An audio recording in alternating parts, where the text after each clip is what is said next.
P20 के सफल आयोजन के बाद आप सबने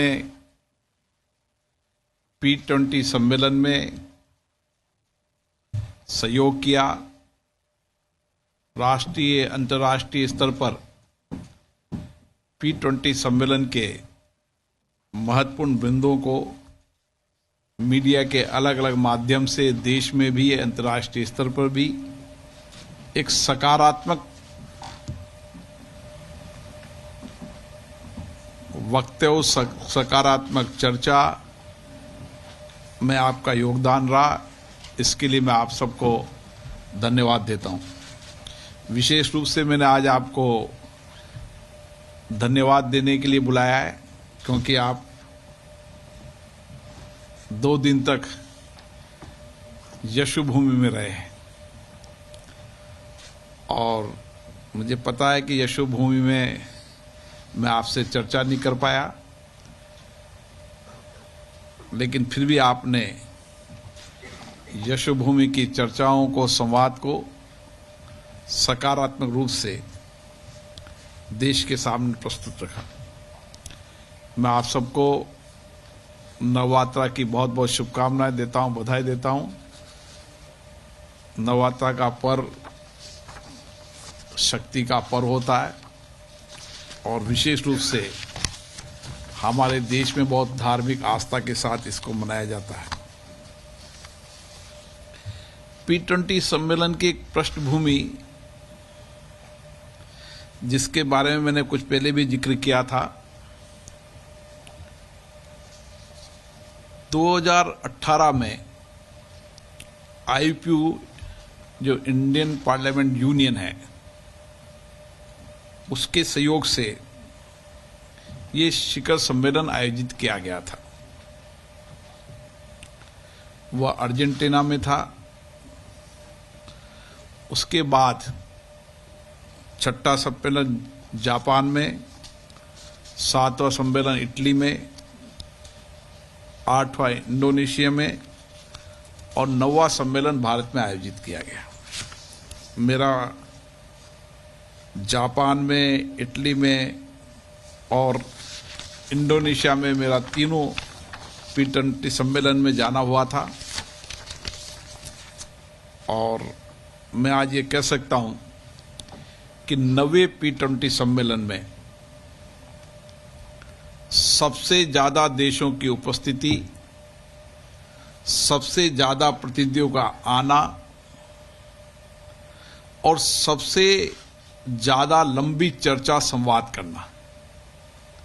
ये G20 सम्मेलन की ऐतिहासिक सफलता का परिप्रेक्ष्य था कि जिस तरीके से G20 सम्मेलन में G20 देशों और आमंत्रित देशों के लीडर्स आए और उस लीडर्स समिट के अंदर सामूहिकता के डिक्लेरेशन हुआ।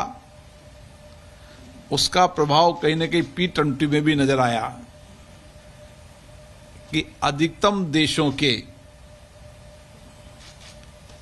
वहां पर पब्लिक रिप्रेजेंटेटिव के अलग अलग नाम हैं संसदों के, उनके अध्यक्ष आए, सीनेट के चेयरपर्सन आए, कई देशों के सीनेट के चेयरमैन और वहां के पब्लिक रिप्रेजेंटेटिव दोनों लोग आए। सभी देशों का विशेष रूप से सहयोग भी रहा और सहभागिता भी रही। अभी तक इस सम्मेलन में 29 देशों की भागीदारी रही, जिसमें मैंने बताया कि 48 speaker, senate chairman, deputy speaker, senate के डिप्टी चेयरमैन, कुल 48 संसदों के प्रतिनिधि और 49 संसद सदस्य जो इस सिस्टम में आए और 436 प्रतिनिधियों ने इस सम्मेलन में भाग लिया। और विशेष रूप से G20 सम्मेलन में पैन अफ्रीका को G20 का सदस्य बनाया था, उस पैन अफ्रीकन संसद के अध्यक्ष भी इस P20 सम्मेलन में उपस्थित हुए और ये अभी तक का सबसे सफल आयोजन रहा। इसमें विशेष ये था कि इंडोनेशिया के अंदर हम सबके सामूहिक प्रयास करने के बाद भी जॉइंट डिक्लेरेशन नहीं हो पाया था,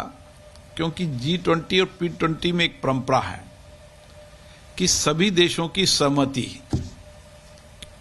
इसमें बहुमत के आधार पर नहीं, सबकी सहमति G20 P20 की का उद्देश्य रहता है। और मुझे खुशी है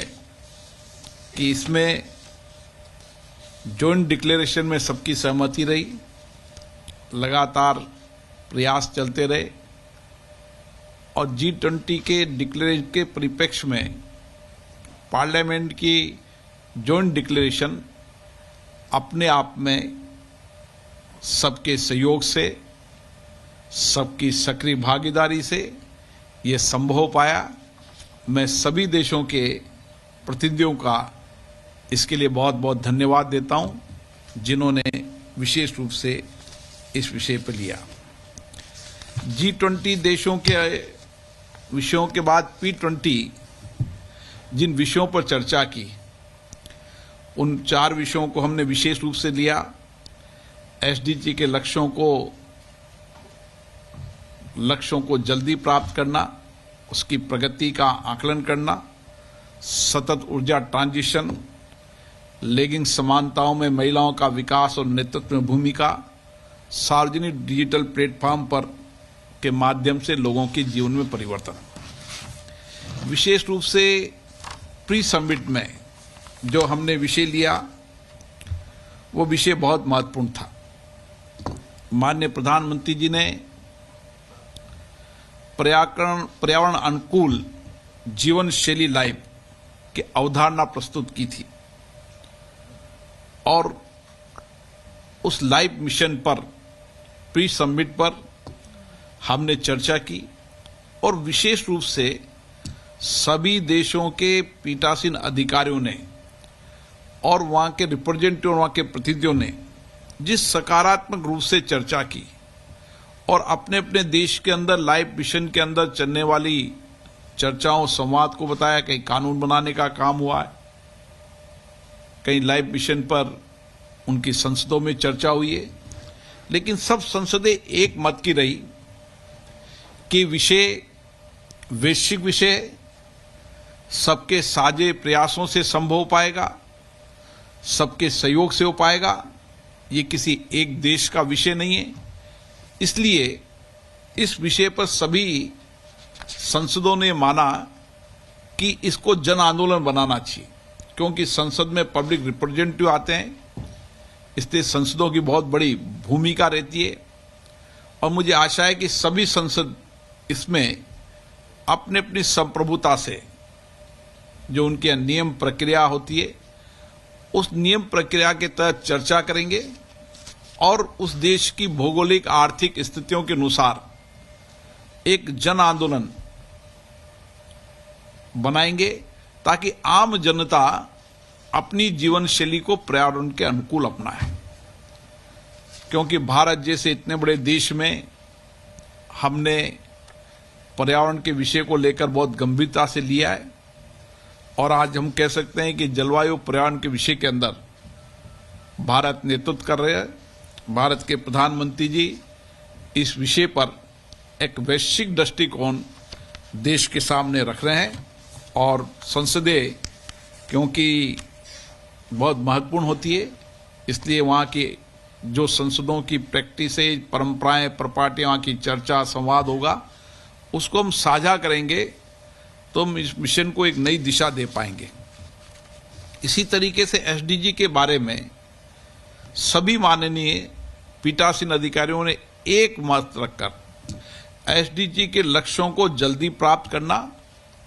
और उसके लिए वहां की सरकारों से वित्तीय आवंटन और उसकी लगातार समीक्षा, जो उन्होंने संसदों ने कहा कि हम इसके लिए जो हमारी पार्लियामेंट कमिटीज होती है उस कमेटी के अंदर जो अलग अलग डिपार्टमेंट की कमेटी है उसमें भी चर्चा कराएंगे। इस पर पर्याप्त बजट आवंटन हो, नीतियां बने, कार्यक्रम बने, आवश्यक होने पर कानून बने, ताकि हम एसडीजी के लक्ष्यों को प्राप्त करते हुए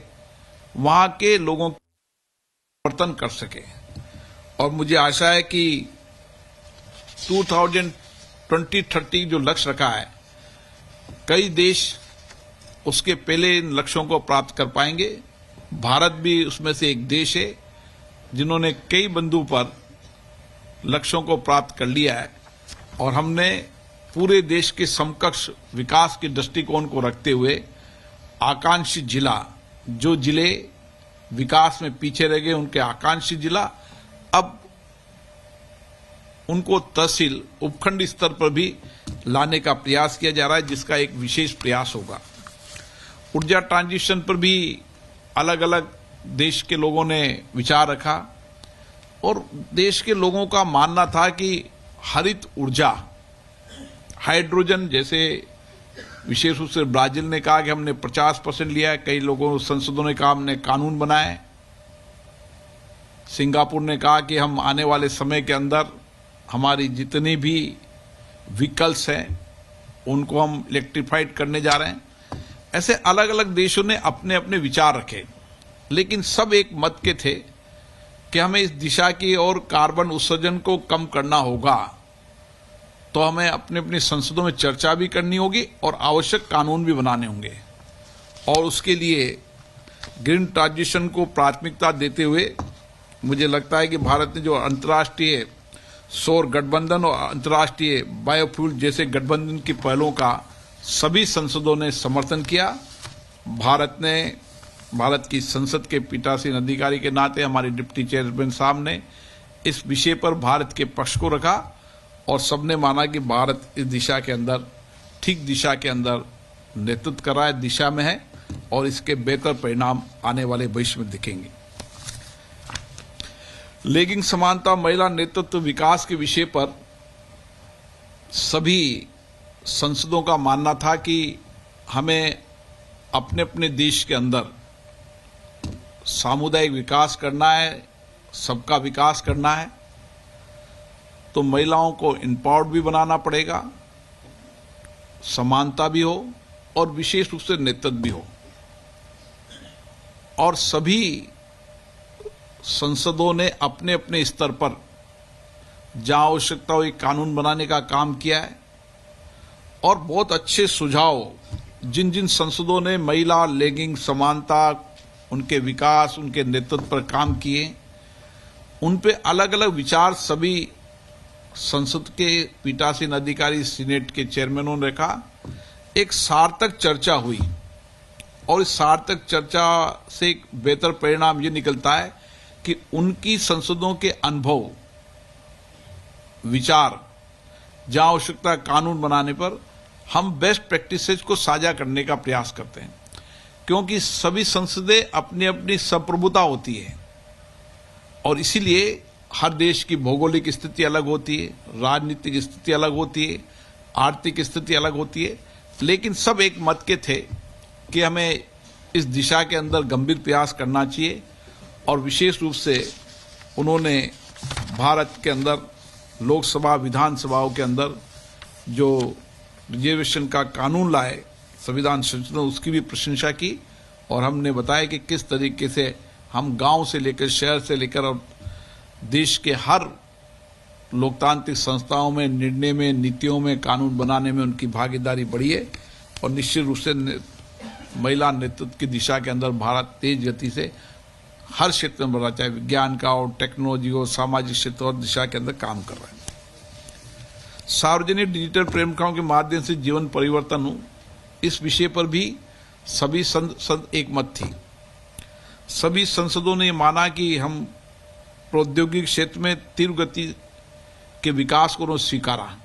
लेकिन उन्होंने एक चिंता व्यक्त की आर्टिफिशियल इंटेलिजेंसी के विषय पे। संसदों का मत था कि आर्टिफिशियल इंटेलिजेंसी निश्चित रूप से एक महत्वपूर्ण प्लेटफॉर्म है, लेकिन हमें इसको सुरक्षित, विश्वसनीय और उत्तरदायी बनाने की आवश्यकता भी है, क्योंकि डेटा को सुरक्षित रखना, विश्वसनीय हो, उत्तरदायित्व हो, इस विषय पर सभी पीठासीन अधिकारियों अध्यक्षों के इसमें मत थे कि हमें मानव अधिकारों के व्यक्तिगत डेटा सुरक्षित रखने और गोपनीय रखने के लिए विशेष कानून बनाने की आवश्यकता होनी चाहिए। और कई संसदों ने इसे कानून भी बनाए और उनका मत था कि आर्टिफिशियल इंटेलिजेंस विकास की दृष्टि से आवश्यक है, लेकिन विशेष नहीं होना चाहिए, ऐसा उनका विचार था। सभी माननीय पीठासीन अधिकारी और अध्यक्ष और उनके शिष्टमंडल ने 13 तारीख को हमारे संसद भवन का दौरा किया, संविधान सदन भी देखा, संसद के नए भवन को भी देखा, और जिस तरीके से उन्होंने संसद में विविधताएं, बहुरंगी संस्कृति और संसद भवन के कम समय में बनना, उसकी सभी अध्यक्षों ने प्रशंसा की। राष्ट्रपिता महात्मा गांधी जी के प्रतिमा पर पुष्पांजलि अर्पित की, और अधिकतम देशों का मानना था कि राष्ट्रपति महात्मा गांधी के विचार, सिद्धांत आज भी प्रासंगिक है। सब राष्ट्रपिता महात्मा गांधी के विचारों से प्रभावित थे और उन्हें अपने भाषण के अंदर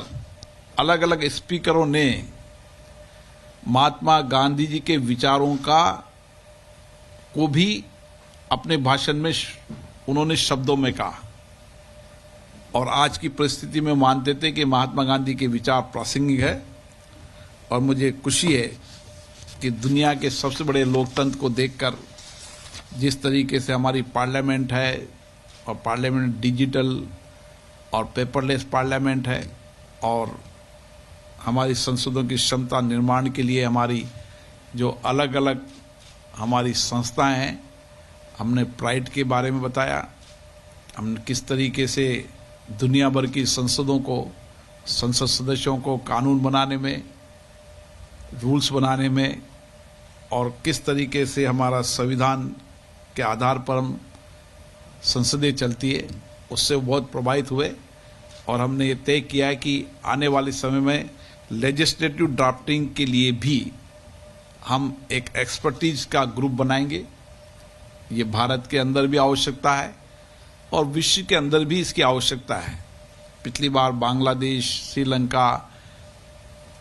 कई देशों के मेंबर ऑफ पार्लियामेंट आए थे, सूडान, कई देशों के मेंबर ऑफ पार्लियामेंट आए थे, अलग अलग अफ्रीकन देशों के मेंबर ऑफ पार्लियामेंट आए थे, और सभी समय समय पर सभी संसद सदस्यों को हम प्रशिक्षण का कार्य भी हमारा लगातार चलता रहता है। हमारा संयुक्त वक्तव्य जो है वह सब सहमति से जारी हुआ, जिसकी कॉपी हम मैंने आपको दिए। मुझे आशा है कि G20 के बाद P20 सम्मेलन अपने आप में ऐतिहासिक है, क्योंकि ये लोकतांत्रिक सोच संस्था होती है, विधायी सोच संस्था होती है। G20 में जिन उद्देश्यों को, जिन लक्ष्यों को, जिन बारों में सहमति बनी, उसमें पार्लियामेंट का भी बहुत महत्वपूर्ण रोल होता है कि उन पर चर्चाएं करना, संवाद करना, जहां आवश्यकता है कानून बनाना, नीतियां बनाना, ये पार्लियामेंट बनाएगी। इसलिए G20 के परिप्रेक्ष्य में P20 उस काम को आगे बढ़ाने का काम करेगा, नियमित करेगा, और इसके बेहतर परिणाम आएंगे। भारत के प्रति उनका जो आकर्षण था वह निश्चित रूप से भारत की वाइब्रेंट डेमोक्रेसी, यहाँ की डाइवर्सिटी, और माननीय प्रधानमंत्री जी ने प्राचीनतम हमारी डेमोक्रेसी के कई विषयों को रखा कि हमारी डेमोक्रेसी बहुत पुरानी है, प्राचीनतम हमारी परंपरा प्रपाटियों में है, और इसी तरीके से सारे विषयों को प्रधानमंत्री ने रखा। मैं इस मौके पर सभी माननीय प्रधानमंत्री जी को, उपराष्ट्रपति जी को, सबको धन्यवाद देता हूं, जिन्होंने इस P20 सम्मेलन में सहयोग किया। विशेष रूप से हमारी पूरी टीम ने, राज्यसभा लोकसभा की पूरी टीम ने सहयोग किया, विदेश मंत्रालय ने सहयोग किया, शेरपा जी ने सहयोग किया, उनको भी धन्यवाद देता हूं। P20 सम्मेलन में मेरी 13 देशों से द्विपक्षीय वार्ता भी हुई, और उन द्विपक्षीय वार्ताओं के अंदर हमने इन इशू के अलावा लगातार हम किस तरीके से पार्लियामेंट डिप्लोमेसी के माध्यम से अपने अपने देश के अंदर लोगों के जीवन में परिवर्तन कर सकते हैं, सामाजिक आर्थिक परिवर्तन कर सकते हैं, और किस तरीके से आम जनता की अपेक्षाएं आकांक्षाएं पूरी इन डेमोक्रेसी संस्थाओं से कर सकते हैं। और सब एक मत थे कि हमें साझे प्रयासों से सबको मिलकर इन लोकतांत्रिक संस्थाओं को एक दूसरे का सहयोग करना चाहिए और बेस्ट प्रैक्टिस को हम आपस में अपनाएं, उनके अनुभव को लगातार साझा करते रहें, ताकि अपनी अपनी संसदों के माध्यम से हम देश की जनता को एक बेहतर परिणाम दे सकें। आप सबको बहुत बहुत धन्यवाद।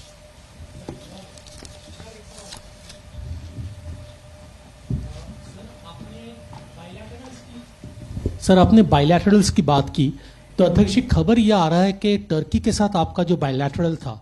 उसमें टर्की के तरफ से ये कहा गया है कि उनके देश में जो अस्थिरता पैदा करने वाली कुछ तत्व है वो इंडिया में, हमारे देश में है, और आपको कहा गया है कि इसके बारे में कदम उठाने के लिए तो हमारा पक्ष, सरकार का पक्ष स्पष्ट है। इसमें